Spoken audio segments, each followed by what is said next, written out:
सुप्रभात। मैं सुनीता झा एक बार फिर से आप सबका स्वागत करती हूँ।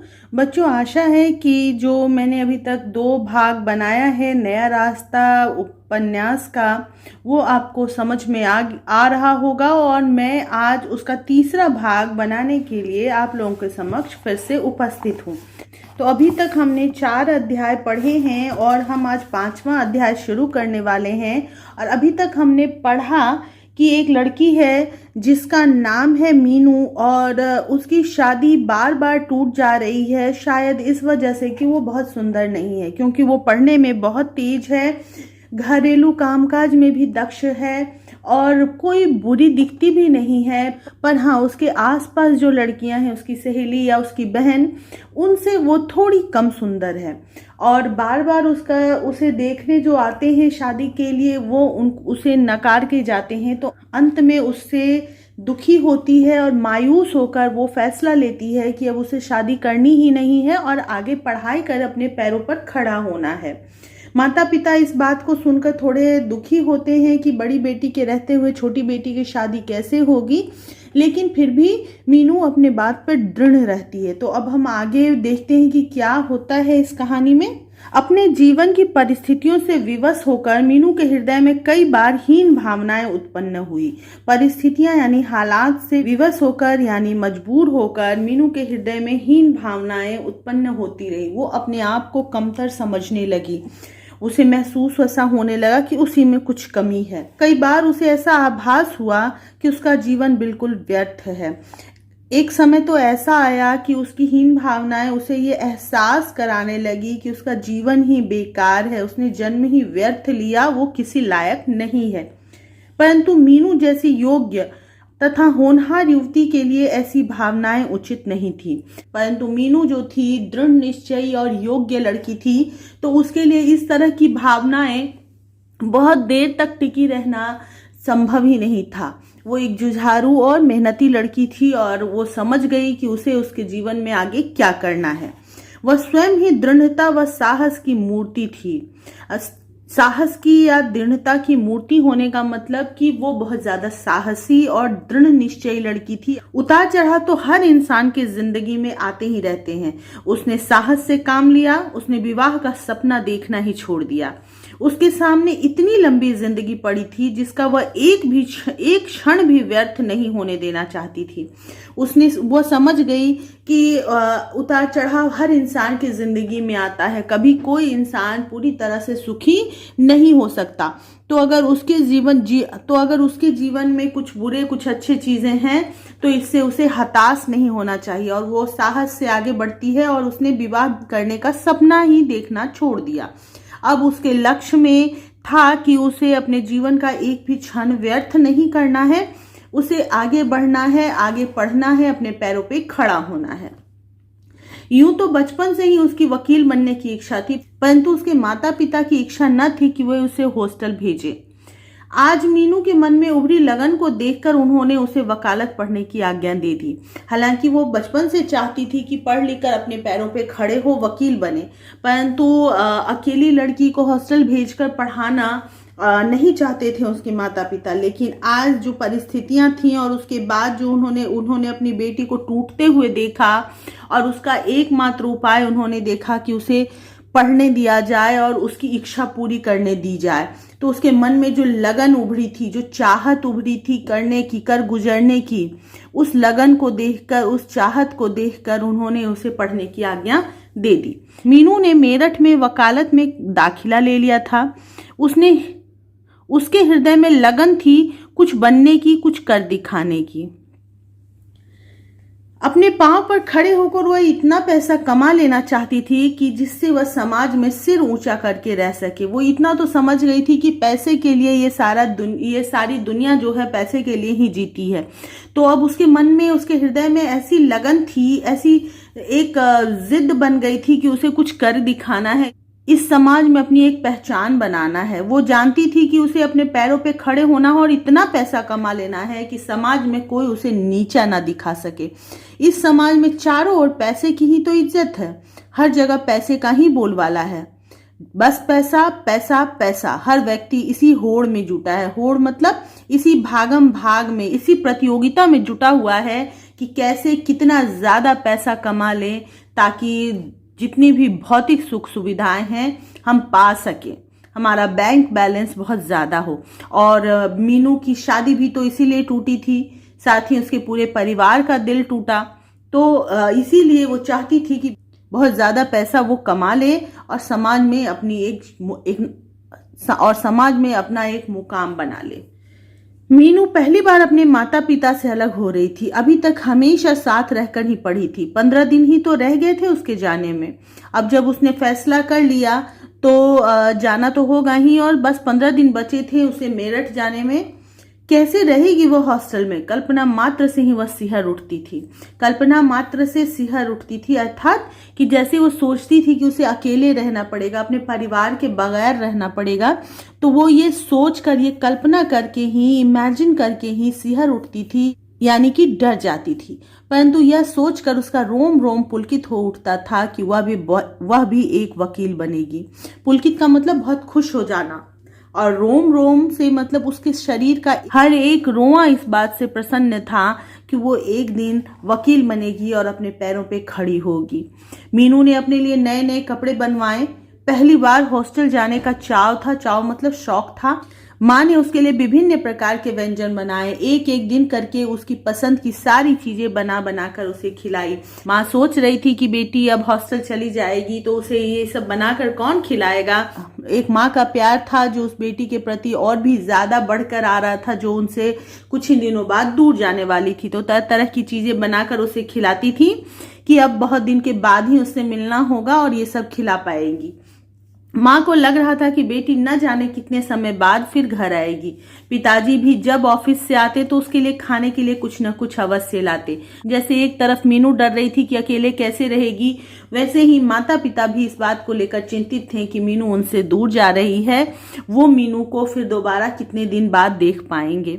आखिर मीनू का हॉस्टल जाने का दिन आ ही गया। उसके सामने एक उद्देश्य था, एक सपना था जो पूरा करना ही था।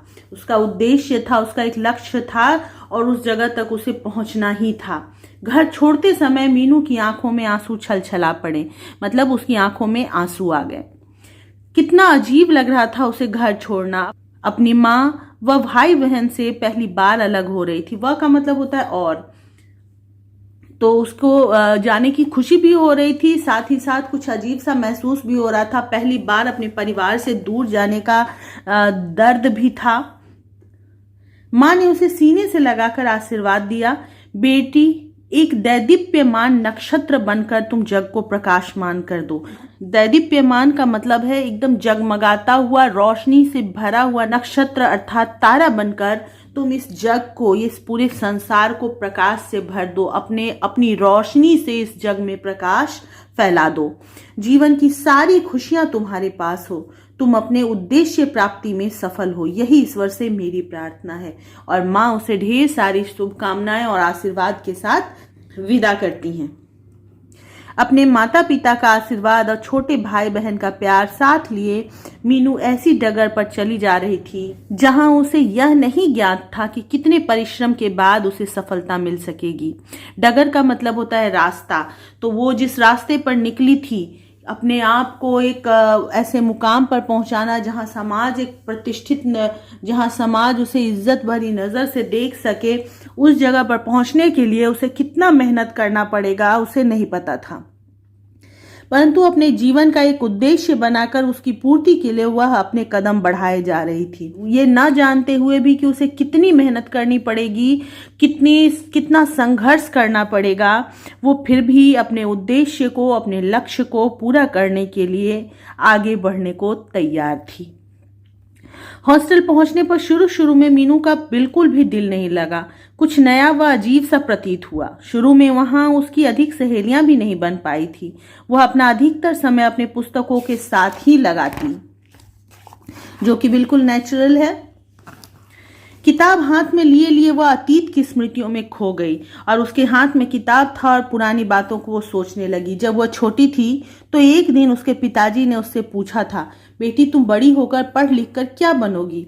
नन्ही मीनू ने जवाब दिया था, पिताजी मैं पढ़ लिख कर वकील बनूंगी। मुझे वकील बनना बहुत अच्छा लगता है। बचपन से मीनू का यही शौक था कि वो एक वकील बने। लेकिन तभी पास बैठी माँ ने कहा था, अरे हट, वकील वगैरह कुछ नहीं बनना है, कौन पढ़ाएगा तुझे इतना? बस 18 साल की उम्र में शादी कर देंगे, फिर लड़कियों को कौन पढ़ाता है इतना? लड़कों की बात और है। लेकिन जैसे ही मीनू ने कहा कि वो वकील बनना चाहती है बड़ी होकर, उसकी माँ ने कहा कि वकील वकील कुछ नहीं बनना है, बस तुम्हें थोड़ी बड़ी होने के बाद यानी 18 साल की उम्र में ही तुम्हारी शादी कर देंगे, क्योंकि लड़कियों को इतना कौन पढ़ाता है और जैसे तुम्हें ज्यादा पढ़ाऊंगी तो तुम्हारे लिए वैसा लड़का भी ढूंढना पड़ेगा। और लड़कों की बात तो अलग है, उन्हें तो पढ़ाना ही पड़ेगा, नहीं पढ़ाएंगे तो फिर घर कैसे चलेगा? ये एक सोच पहले बनी हुई थी लोगों के मन में, आज भी है, पर हाँ बहुत हद तक ये सोच कम हुई है।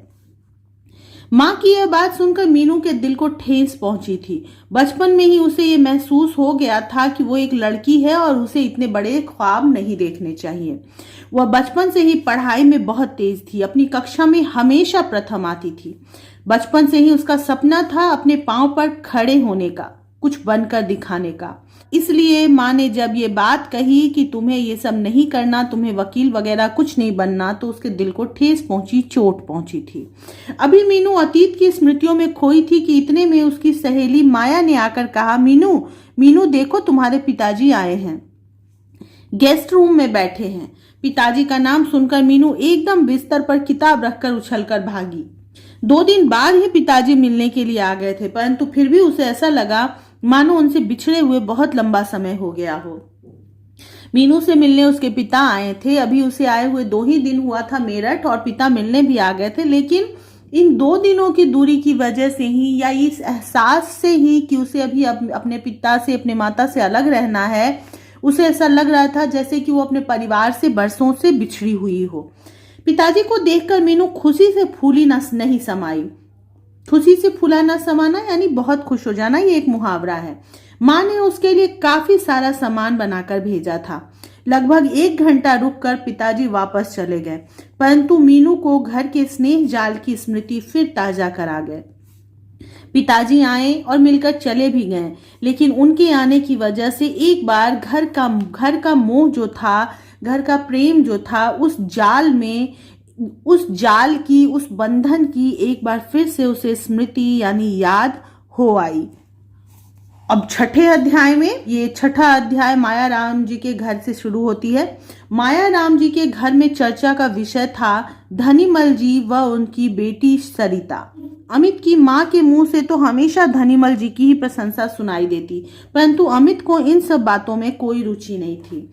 अभी माया राम जी के घर में जब भी कोई बात होती थी तो उसमें उसके केंद्र में रहते थे धनीमल जी व उनकी बेटी सरिता, जिससे कि अमित की शादी होने वाली थी।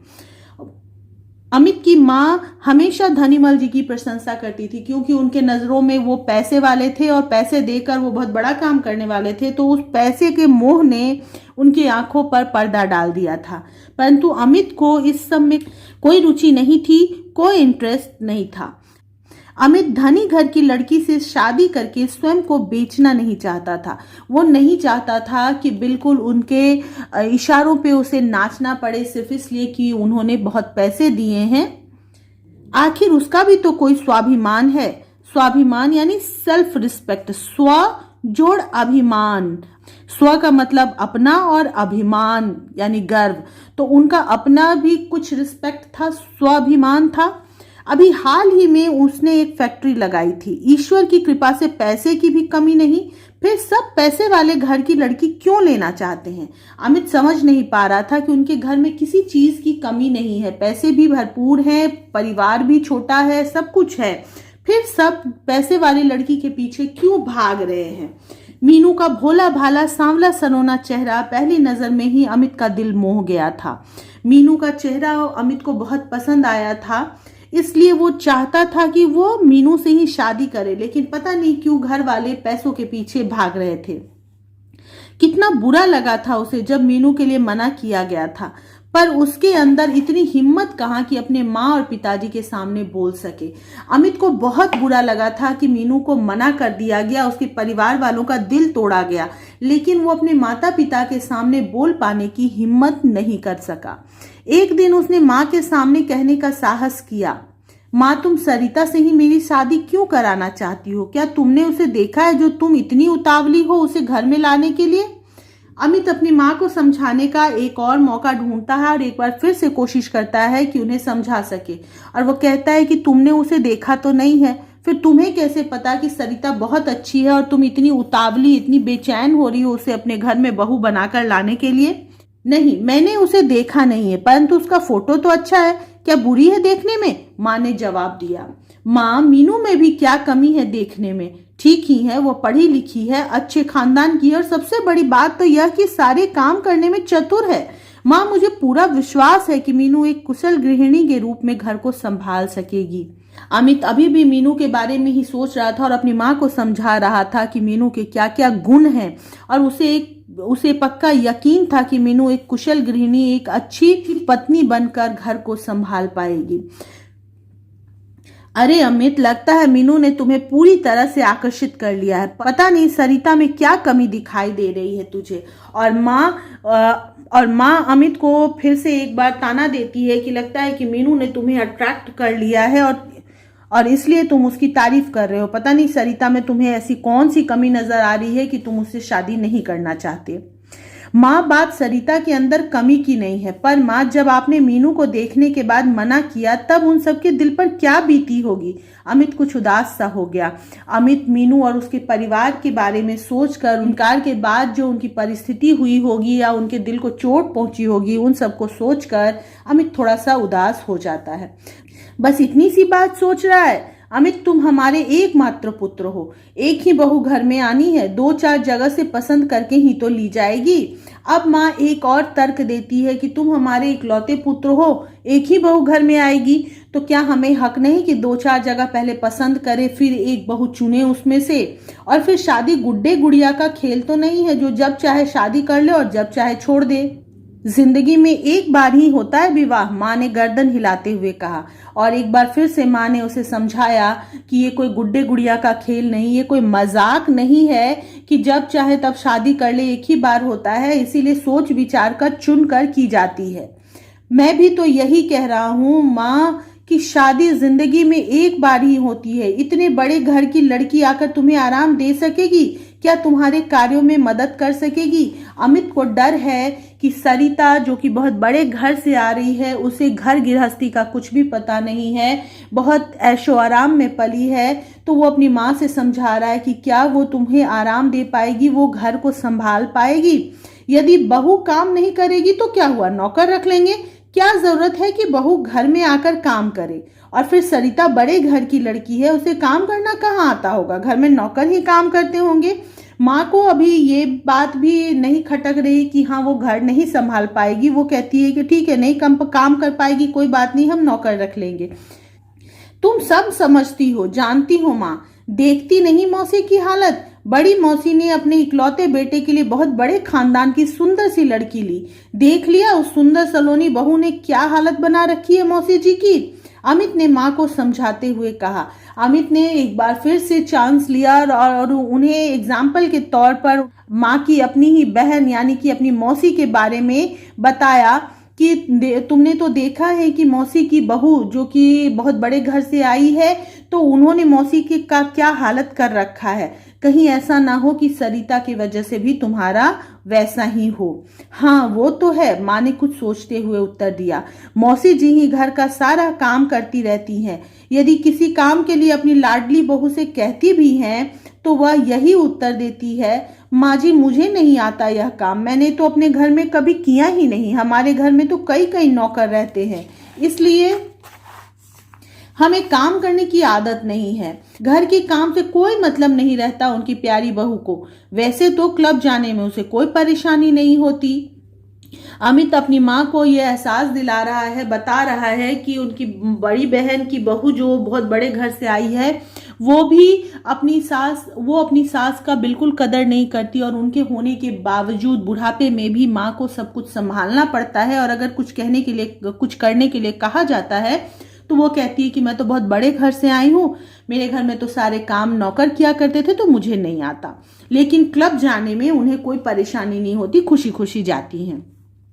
अब तो वह एक बच्चे की माँ भी बन गई है, पर उसे तो अपना क्लब ही प्यारा है। बच्चे को भी मौसी के ऊपर ही छोड़ के चली जाती है।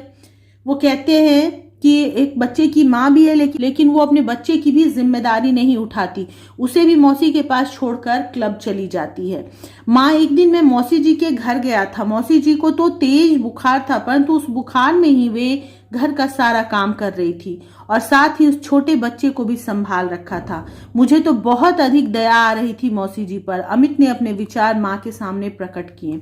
उसने एक दिन की घटना बताई कि मौसी बीमार होते हुए भी सब कुछ कर रही थी, लेकिन उनकी बहू घर में नहीं थी। उन्होंने दया के या इंसानियत के नाते भी मौसी का हाल नहीं पूछा था, काम नहीं किया था।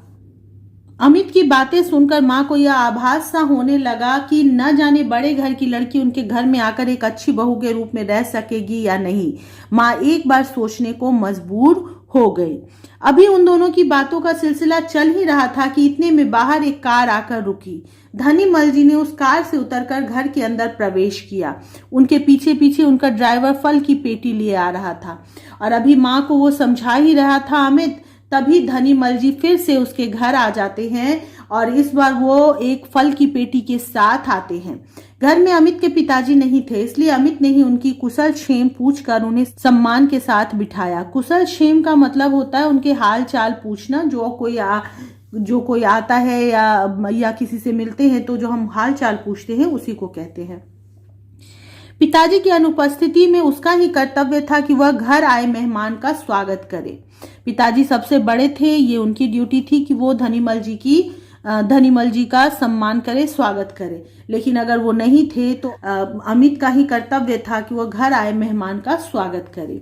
धनीमल जी के साथ आई फल की पेटी अमित को एक आंख भी नहीं भा रही थी। बच्चों, ये एक मुहावरा है, एक आंख नहीं भाना मतलब कि बिल्कुल अच्छा नहीं लगना।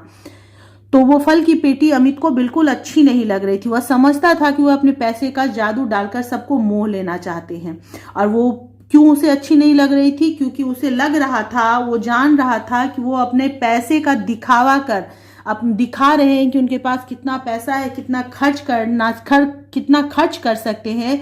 और अपने पैसे के जादू से अमित के माता पिता का मन मोह लेना चाहते थे उसकी, ताकि अमित की शादी वो उनकी बेटी से करवा दें। जब अभी रिश्ता पक्का नहीं हुआ तो फल किस बात के अमित से रहा नहीं गया। उसने धनीमल जी से पूछ ही लिया, यह फल क्यों ले आए हैं आप? इस सब की क्या जरूरत थी? और अमित को गुस्सा आ रहा था, लेकिन फिर भी उसने सम्मान के साथ पूछा कि ये सब लाने की क्या जरूरत थी। धनीमल जी बोले, बेटे कश्मीर से 4 पेटी सेब मंगाए थे, मैंने सोचा एक पेटी अमित बेटे के घर भी ले चले, खाकर देखो बेटे, बहुत मीठे सेब हैं।